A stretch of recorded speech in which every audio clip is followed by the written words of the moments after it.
Hi, and welcome to A Drummer's Guide to, the podcast all about the things that it takes to be a professional musician aside from actually playing your instrument, which we kind of take as a given. My name is Emily Dolan Davis. I am a drummer and have been since 1999, professional since 2008, and helping other musicians reaching their professional goals since 2018, and that is why we are here today.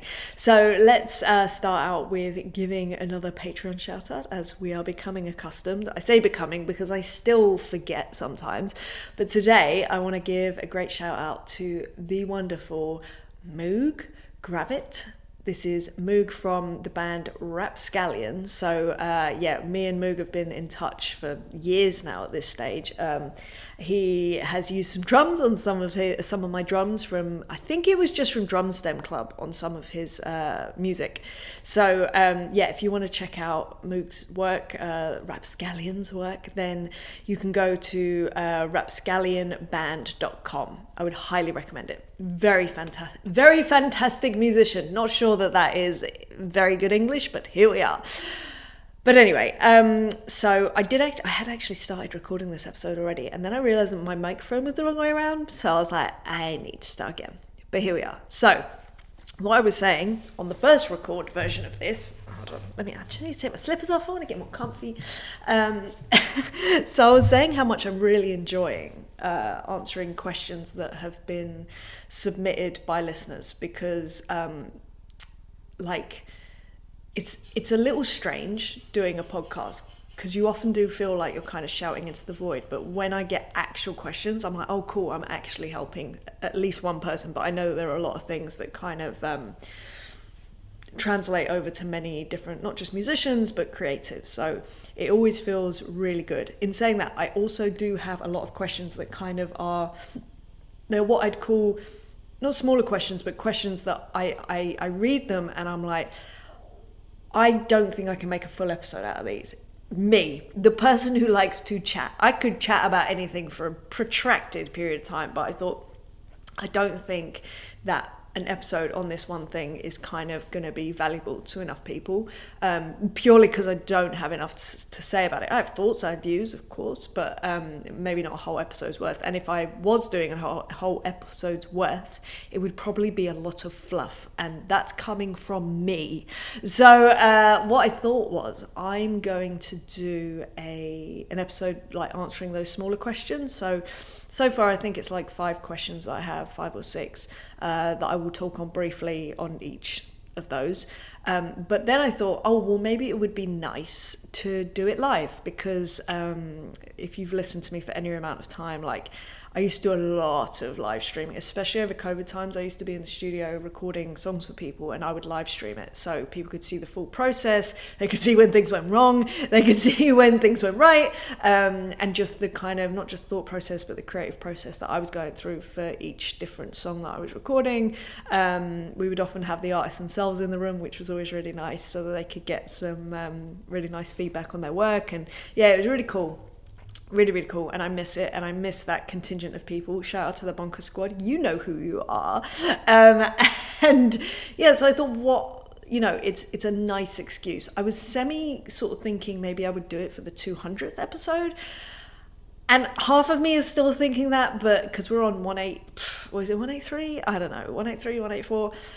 Yeah, part of me wants to do that, but the other part of me can't literally wait for 16 weeks to get that done. Like when I get ideas like this, I'm like, I must do it now. I must do it right now. But anyway, what I'd say is keep an eye out on my Instagram if this interests you at all. So if you go to @HeyEmilyDrums, then you can keep up to date with that. I will probably put out a poll to see about times and days to actually do it, so that it can kind of work for as many people as possible, because I know everyone's on different time zones, everyone's very busy, so but I'd like to have as many people as possible to be involved, because it's going to be fun. It's always fun. Oh my goodness. And obviously we can interact in real life on the thing. So anyway, right, on to today's episode. So speaking of people, bringing in questions, I'm going to be answering a question from the lovely Deck. So I'm going to assume your name is Declan. So I'm going to say from Declan for no good reason. So I've got it here. I'm going to read it out. So from Deck. Where to start? I've played in function bands with friends and play in an originals passion project currently. I want to get more gigs as a session/function musician as I think I'm good enough, but I have no idea how to actually get gigs. Also, got no idea how to go about growing my following and getting more gigs in my originals band, with a sad face. So, Deck, thank you so much, first of all, for your, sorry, I'm just scrolling down here.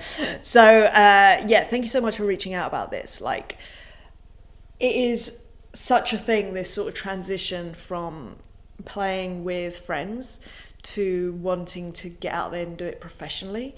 It's a whole thing. And I've just reread your question and realized that maybe you weren't asking what I'm answering, which is where to start. I wonder if the message went, oh, where to start? Well, here's the situation. But I'm going to go for where to start in the situation that you're currently in, like from the point that you're at to get to where you want to go. So, as I say, it's a hard transition, and part of the hard transition is definitely a mindset shift, I think, in terms of going from what is essentially, you know, you're playing with friends, all of that. I love that. And then, yeah, making more of a professional pivot. It's a whole thing. But you said that you're already playing in functions bands, or have been, which is great. That's already kind of like getting there. Also, I don't know what your instrument is, and so therefore I'm sorry if I accidentally say an instrument, just assuming that you play a particular instrument. But anyway, so first of all, I will say I love that you have the confidence, like in that you're saying, I believe that I am good enough to do this. I must say that's rare, that mindset. I still feel like I'm not good enough, and I've been doing it for a while, many years in fact, coming up to, wait, where are we, 2025? So what's that 13 years? Is it 17? Oh, maths. I have A-level maths. That's embarrassing. 17 years. So is that right? 17 years, let's go 17. And I still feel like I don't have the skills to pay the bills sometimes. So kudos to you for having that confidence. I think initially you do have to have some element of confidence in that respect, for sure. I think I did when I very first started out, and then I swiftly learnt a really hard lesson that showed me actually I was not ready at all, and actually I was lacking a lot of skills, which I very much addressed and continue to address. Arguably has still scarred me to this point in my life, to the point that I'm still like, can I do that? Only in some scenarios. I was talking to someone about this, a student, it was about the sense of not being, who was this? Not coming across as arrogant. And I was saying, yeah, but you also need to come across as confident. And yes, there is a line. I said, for instance, I'm an insecure person, right? Generally speaking. I'm getting better. I have been getting better for years now, which is fantastic. But some things I just know how to do. And it's not an arrogance thing. It is a confidence thing. Purely because I've just done it so much. Put me on a rock gig, yeah, I can do that. It's not, I don't even need to think about it. I'm not talking if it's a prog gig, different story. That would really, that would scare the bejesus out of me. But put me on a rock gig, put me on a pop gig, put me on a blues gig, arguably probably a country gig, and I would just be I know it in my bones. You wouldn't need to give me too much information that I wouldn't be able to get through the situation and hopefully do a good job. Obviously, I'm always trying to do a good job. But I think that having that confidence and signaling that to people is very important to getting the call for certain things. Very much so. Oh, I can't remember who it was specifically I was talking to about this. Oh, I'm so frustrated. Anyway, right. So I love that you already feel confident in your skills. I will say that skills will be needed that you're not even aware of yet, and the only way to gain those skills is actually to be out there gigging. So I would suggest putting a focus on getting more live gigs, because as good as you can be in your bedroom, rehearsal room, practice room, whatever, being on stage, performing in front of an audience, whole other skill. And that's not just playing wise, the playing under pressure, whether it's a small amount of pressure, large amount of pressure, and that's all obviously very subjective. The pressure makes a difference. It will make you play differently.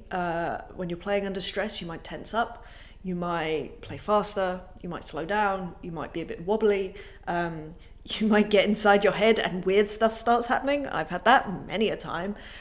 But there needs to be an element or a level of consistency and ease that even under the most stressful circumstances, you are able to not just play the gig, but project a performance. And whether that's a calm performance, whether that's, really big and explosive and projecting that sort of thing, or anything in between, being able to maintain that through any level of stress / tiredness / if there's any sort of rifts going on between band members, just being able to stay on that professional level regardless of you might have life stuff going on, regardless of what's happening on the outside. In that hour and a half on stage, 2 hours on stage, you are there doing your job and doing it really to a very high standard, even at your worst. So, and again, these skills can only really be learned on the job, I believe, truly. You can be ready to a point from practicing, but you will never really be ready, even just down to a fitness side of things. Me and Jonathan Atkinson from Kim Wilde Band and Howard Jones as well, we used to always talk about that. Like, we were very into fitness on the road. We would be doing calisthenics pretty much every day. And we would do probably anywhere between half an hour and an hour's workout every day. And we both kind of had this thing of like leading up to a tour, we would be doing outside a tour anyway, but we'd be getting ready, fit as anything. Rah, rah, rah, rah. Let me tell you, after every single tour, after the first show, it was like, I wasn't ready. My fitness wasn't ready. My playing wasn't ready. And it's only once you're doing it that you kind of level up and it's like, right, okay, you get tour fit. That's what we would call it, tour fit. So anyway, that's kind of my thoughts on the skills side of stuff initially. Now, in terms of getting yourself out there and actually playing live more, I feel this is the hardest thing for people to get their head around. And I can, again, only talk about my personal experience, how I got onto the live scene, how I tried to avoid live situations and not playing. I'm talking about live human contact because I had such bad social anxiety and I was so afraid that people would find me out and realize that I'm not that great a player and all of that stuff. I literally tried to minimize that so much. It was just crazy, like the amount that imposter syndrome informed my actions and stopped myself. Like it blocked me from opportunities and from putting myself out there. I'm starting to believe this saying that a friend of mine said to me, and I know it's quite a well-known saying or whatever, but he said it specifically to me and I was like, yeah, whatever. But I've started believing it, which is what's meant for you will not pass you by, or something along those lines. And before I'd be like, nah, but actually I look back and I'm like, wow, even in spite of myself, so many situations ended up happening, even though I was trying to protect myself from feeling vulnerable, because what I would do is put myself in situations where I could control the environment as much as I could. Arguably, I still do this, and I'm sure that there are some people listening to this that will be cracking up at this notion, because yes, I am a control freak. I know this. It comes from a place of anxiety. As it turns out, most humans want to have some sort of control over their life, so I'm not unique in that way. So if you're feeling that way, me too.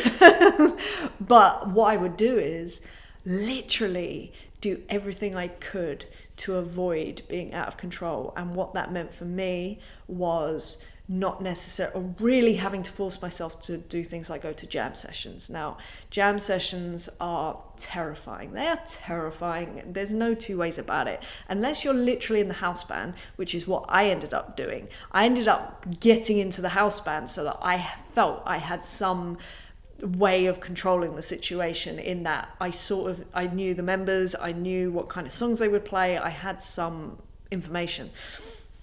Let's say I was going to a jam night that I didn't know. I wouldn't often go to a jam night and play on the first time I went. I would go one time. I can't believe I'm admitting this. Maybe it's not that bad. It's not that bad. I would sit and I would just watch. I'd often know people, so I would chat and they would try to get me up and I would be, oh, no, not today. No, today isn't the day.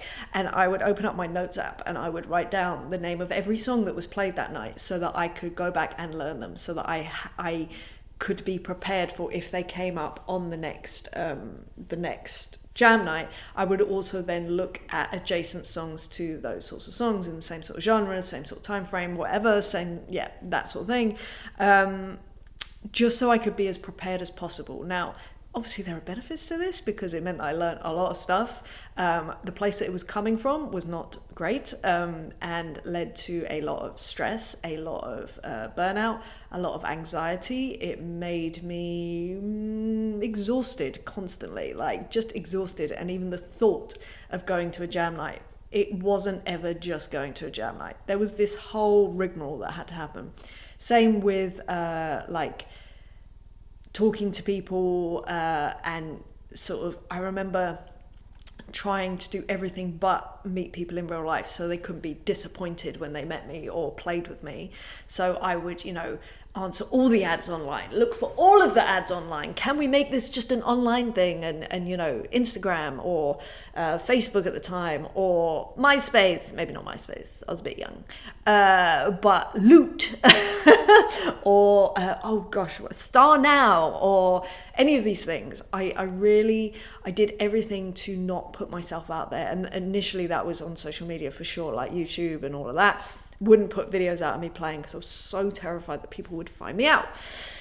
But anyway, I'm kind of sort of digressing here, but I think getting out and putting yourself in those live situations, like I say, jam nights seem like the lowest barrier to entry in terms of getting the most exposure quickly, like meeting people quickly, to connect in a way that you are seen to be the musician that you want to be seen as, if that makes sense. I hope that makes sense. But equally, another thing that you can do is be getting out to other people's gigs and just chatting. Please, I beg of you, do not go into these situations with the goal of networking, because I hate that word. It is gross to me. I remember this lovely kid at I can't even remember what uni it was. I want to say it was up in Birmingham somewhere. This was years ago. I have actually mentioned this on the podcast before. He came up to me. He was so nice. Like, I really took a shine to this kid straight away. I was like, I like this dude. He's my kind of dude. And he said to me, so I was wondering, like, if we could maybe grab a coffee sometime and go and network. And I was like, I don't even know what this means. It makes me feel gross. And I was like, dude, never say that to anyone ever again. It's not about networking. Is a vehicle to create relationships. So friendships, absolutely. Like, let's just go hang out. That's it. It's not about, because networking has this connotation of what can you do for me? And let me tell you, nothing is a bigger turn off than someone going, what can you do for me? What can you do for me? Like, maybe try and either turn it around, what can I do for you? Which is always a great sort of position, I think, to be in if you feel that it's someone that might be beneficial. But honestly, even that is gross, because I don't like the intention. It feels a little manipulative to me. It's not my vibe. And honestly, I can smell that vibe a mile off. Like, I've had it happen to me multiple times where I'm like, oh, this is gross. But if we have a genuine, like, we get on, absolutely, I'll go out for a coffee with you. Let's go hang out. Let's go chat. And probably not even about music. That's the other thing. It's a funny thing, that. But that is more likely to get me to get you on a gig, or to recommend you to other people, or whatever else. Obviously, you have to be able to play, which I will come on to in a second. But I think going out to watch other people's bands, or maybe other, like, it can either be other musicians that are maybe on the scene already, and as I say, just creating friendships, and not forcibly, like just chatting. If a friendship emerges, if you feel like you connect, great. If you don't, fine, don't force it. There's so many people kicking about. Don't worry too much. Also, if you're playing on a bill, 100% stick around for the other band's sets. Talk to all of the musicians, because you literally have a point of reference together. You are on the bill together. Like, make friends. That is where I've met the most musicians, is when we've been on the same bill together, because obviously we're all starting from a place of, you'd hope, knowing the songs that we're playing, and being able to perform. And I feel like you can bring your best self in the situation. And even if, let's say, the venue's rubbish, let's say the monitoring's off, whatever, like maybe there's no monitoring, fine, we've all been there. That's fine, because again, that's a point of contact with other musicians. It's like, yeah, that sounded fantastic, like I can't believe you did that without any monitoring. Whatever you want to, however you want to play it, like it's a thing. It's totally a thing. So I think that's it. Kind of connecting with people is really, really important, and almost as important as the playing for me, for sure. In fact, yeah, I'd say it is, because there are players that I know that they're fine as players, but let me tell you, they know how to be friends with people, how to just, I don't know, just to bring out the best in people, make people feel inspired and positive, they're just someone that you want to have around. Like, there are people that I've worked with that I literally will bring them in on any gig in any capacity I can, just because I want to spend time with them. They're fantastic humans, they're fantastic, and I love getting to work with them, like, absolutely. Also, I'd say going out to things like trade shows, very, very useful. It may not sound it, but honestly, so much of my work comes from depths from other drummers, so I'd love to say it's the same in other instruments. I don't think it is all the time, but there will be opportunities there, because people want to put people in that they can trust. And so therefore, again, it just comes down to creating relationships, friendships with people, and just allowing that to grow. It's going to take time. It's not going to be a one and done situation, like absolutely not. And then other things that you can do is, let's say you're going to trade shows as a guitarist, you're going to a guitar trade show, fine. What about adjacent trade shows? So I used to go, when my studio was up and running, I used to go to songwriter events and just go and chat to people there and make friends. And it was fantastic. Not only were they absolutely amazing people and just so fascinating anyway, and you know, a songwriter is just a fantastic storyteller. So it's like my favorite type of person. I'm like, tell me your stories. I just love it so much. So it was a really useful way to kind of get some context for people if they did need drums in the future, put me in touch with producers, all that sort of stuff. I would also go to producer trade shows, or like, let's say that a company was unveiling a new, I don't know, piece of equipment, outboard or whatever. I would go to those events as well, where they were unveiling them, and just go see who's kicking about. Basically, what I'm trying to say is chat chat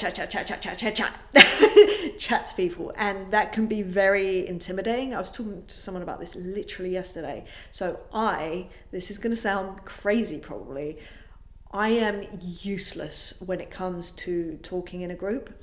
Like, I think I'm getting better, but I really find it hard to navigate. I am a one-on-one person. If we're talking one-on-one, I'm going to be in my element. I am going to love it. I hope that you will find value in our conversation also, but I just adore it so much. It's why I love doing my coaching. It is my favorite thing. And it's funny. So a few people have said to me, why don't you do like masterminds or whatever, where basically it would be me and say 6 people on a Zoom call and we're all chatting about stuff.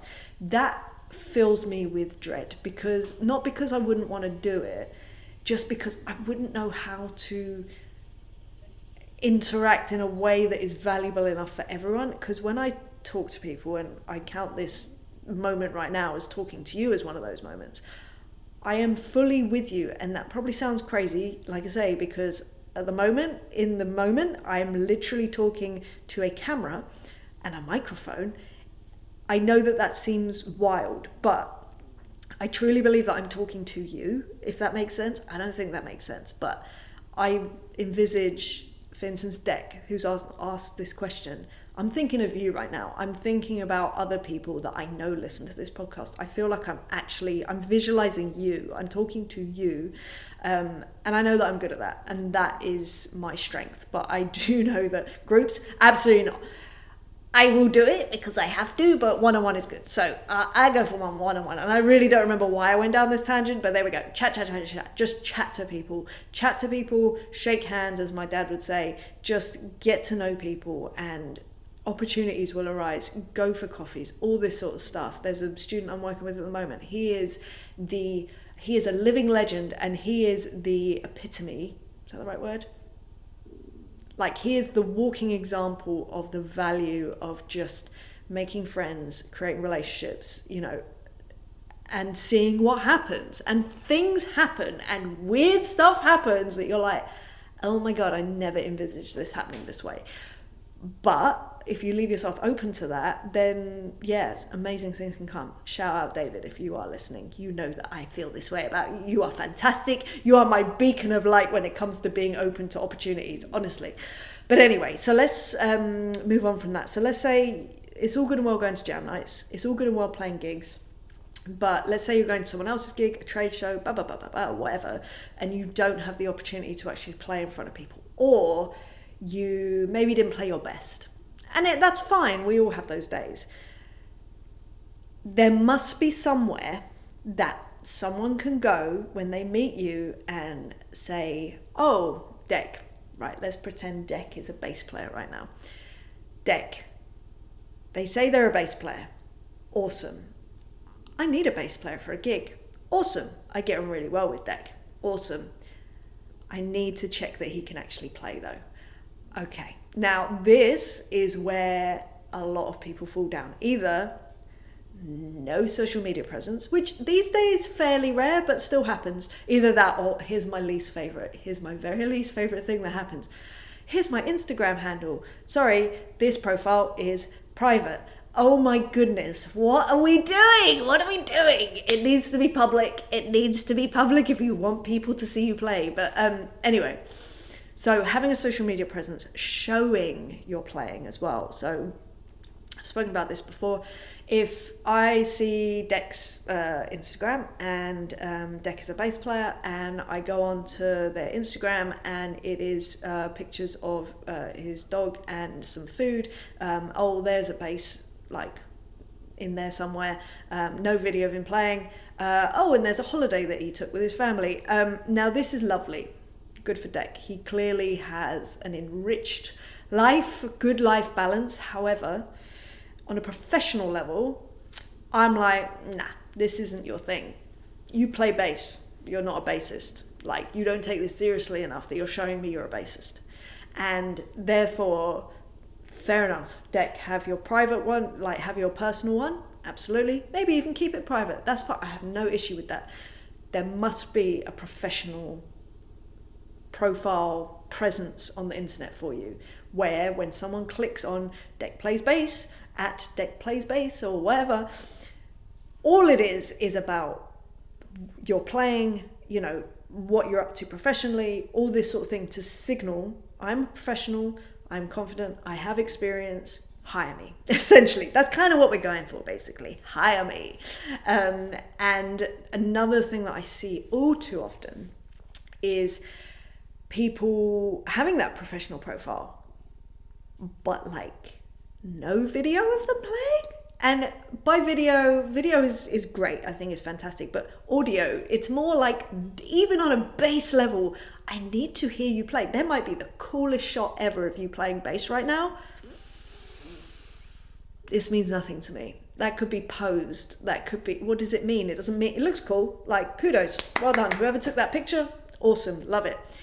I need to hear you play. I need to have more than one example, and I need to not be scrolling to find examples, and I need it to be fairly regularly. So as in, oh no, and now of course my washing machine is done. It's the loudest thing in the world. Hold on, I'm gonna have to